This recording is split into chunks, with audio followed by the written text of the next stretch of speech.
Hello, traders. FX Pip Collector here. Today is Tuesday, September 2nd. This is my analysis for the pound yen, and we're on the 4-hour time frame to start with. So, the pound yen, last week I was talking about how we likely need to make a wave B before we push down. I still think this first push down right here is an A. I think we made three waves up for a B. Big engulfing move to the downside this morning, mostly because of the pound. Looks like possibly the end of a correction for the wave B. And if that's the case, it's probably going to go down to at least a 50 to 61% for a wave C of wave 4. So taking it all the way down to the 1 hour time frame, we definitely have a big engulfing down. We definitely have a break of structure. I definitely would be looking for shorts now.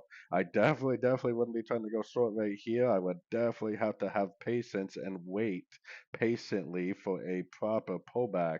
If we see a proper pullback, like a nice little three-way pullback, I would throw my Fibonacci retracement on there, look for a three-way pullback, look for a Fibonacci bounce, and look for more entries to go short.